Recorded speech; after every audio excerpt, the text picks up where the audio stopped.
So let's just continue on with this conversation about the apology today and see actually what was said in the House, at least in a few short clips. House, the atmosphere was different. Survivors watched quietly from the gallery, some weeping, some nodding. You deserved so much better, and I am deeply sorry that New Zealand did not do better by you. Chris Hipkins apologised on behalf of successive Labour governments. And we apologise for ignoring you, for punishing you for speaking out, and for leaving you unsafe and unheard. I'm glad I heard the words that acknowledged the damage, but until they come out of the sitting and give us something of what they spoke of, we won't know where we go. To be quite honest, hollow. The only apology that I found that gave me any relief was from Labour. A year from today, the Prime Minister's promised a day of remembrance, a point in time to measure whether apologies lead to action. The words were right today, right? What they said was correct today. But what will be interesting is the actions from here on in. Like even 12 months from now, having a day of a commemoration day, absolutely. It's a good thing to do. And it sounds so weird. You just had this conversation, true, about signing a check. But when the rubber hits the road, words are great, but actions are better. And it will be interesting to see what their actions are. Them being all parliamentarians. I believe Chris Hipkins came out today and said, we will not, basically he said, we won't hassle you if you borrow to pay back these people. He's actually taken it off the table. He said, so he's kind of encouraging the government to do the right thing financially and they won't use it against him, even if, it's a bad financial decision. Like when a marriage separates and the partners then have to get a bigger mortgage because everything's cut in half, they go further into debt for the right reason. If these guys go further into debt for the right reason, I think most of us would be sweet as with that. I don't think it's a bad financial decision at all. Unspeakable things were done to these people in our name. Yeah. Like the state does it, it's in our name. Like how much money did the Crown spend trying to stop this from happening? Yeah. Trying to shut it all down. Quite happy to spend that money. Yeah. I want to see these people looked after in a way that they never had been before. Yeah. For the rest of their lives. Let's have a look. This part of the conversation goes on and it has a few actually of the survivors speaking to camera. So we won't watch all of it, but let's watch a bit more of it and then we'll move on to our last story. While they came to Parliament for the apology, survivors leave with questions over compensation. Well, in terms of compensation, we don't even know how much we're going to get. We may not see that today, and we've every right to expect that to be seen today. Leaving survivors hanging to wonder what's going on, and it's not right. Gina and Tanya Salmons were brought up in state care with their older sister, who paid the ultimate price. Our sister, who is Alva, she committed suicide from our upbringing. It's believed at least 200,000 children and vulnerable adults were abused in care, but just 4,000 have received financial redress at an average $18,000. Most of my compensation at the time was directed towards the lawyer that did my case. And I blew my money within months or a year or so because I wasn't given support behind that money. To help speed up current cases, the government announced $32 million, promising a more fulsome scheme is coming. But I also want to assure you today that it is our intention to have a new single redress system operating next year. There will be a big bill, but it's nothing compared to the debt that we owe those survivors. Overall cost will be a key consideration. It will be in due course as to what we can ultimately afford, but the point is that's not the starting point. That genuinely hasn't been. These survivors were members... Which is, this is where I found Annabelle, this was this conversation, which is actually a fantastic thing for the Prime Minister to say. Money won't be the starting point. Yeah.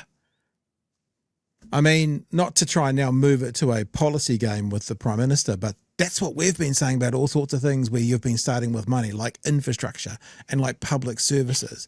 Money shouldn't be the starting point. I agree that this is the place not to have it as the starting point. However, there's other things when running a country it should also not be a starting point for. So I'm happy he said it about this. I hope he learns a fucking lesson from it and maybe thinks about that for some other places where money shouldn't be the starting point, Chewy. Yeah. There's a lot of people comparing the apologies. There's a lot of comments about Chloe's one. I don't know if you've got that in the can there. I do not. Her statement's particularly good. But comparing the two Chris's apologies. Look, I'm not going to do that. Like, because that can easily come down to who's the better public speaker. Yeah, right. So I'm just going to look at the words rather than how they're delivered. Words can be really important, not if they're by themselves, but to get that sort of apology after years and years and years of silence, of being disbelieved, that does have weight. But as you said, Pat, if it's not followed by action, if it's not followed by something that will stop this from happening to people again, ever, then it is meaningless and hollow. And I think there's naturally a conversation about compensation. And I hope to hell that the dollar value is ignored and is not a talking point. You know, just the mention of like, oh, the average payout is X amount. No, the public, I mean, there'll be a record of it somewhere, but just to have that repeated in the news puts a value on some horrible, horrible stuff. Yeah. I just want, as a taxpayer, I want these people looked after, whatever they need. Not just to be given a deposit into a bank account and going, right, we're all good now. No. What do they need? Yeah. Do they need trauma counselling? Do they need a safe place to live? Do they need to make sure that they don't need to worry about their groceries or how to feed their kids or stuff like that? This is stuff that we should just do for everyone, by the way, but specifically, first cab off the rank for these people. I've just had an idea, and so far it's gone bananas with one vote. Just talking about where we're spending our money. I've just put a poll up on my Twitter feed. Would you rather have $2.9 billion given to landlords, survivors of state abuse? 100% of respondents, there's one, I literally put it up as you were talking 54 seconds ago, says survivors of state abuse.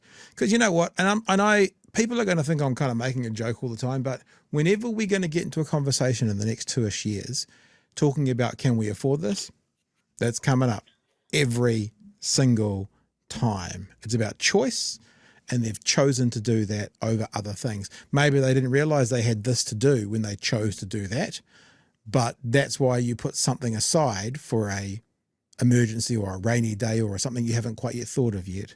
So there you go. Would you rather have $2.9 billion given to landlords or the survivors of state abuse?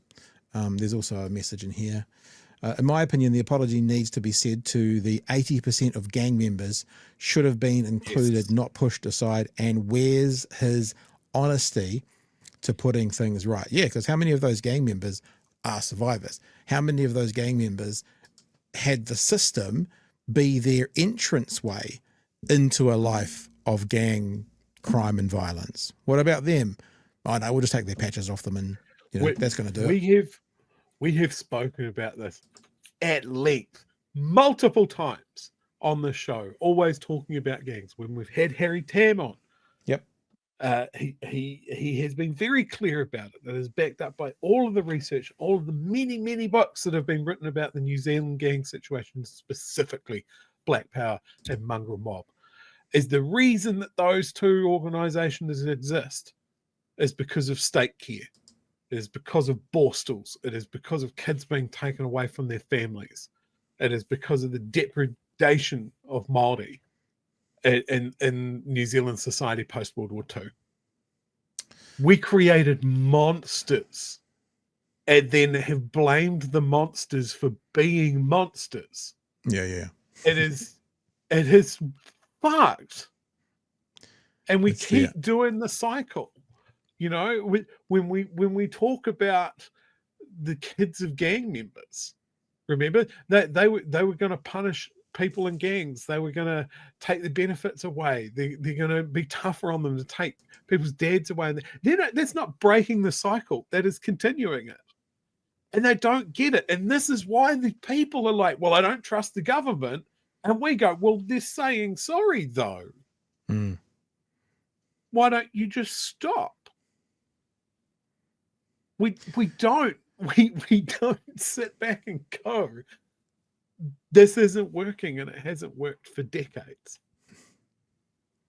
Give them better options. Give them care. Give them respect. Give them their mana back. That's what most people would want, to be listened to and respected, right? And if you don't get that from society, then you get it from somewhere else, or you make it yourself. And it might not fit into society's box of what it should be.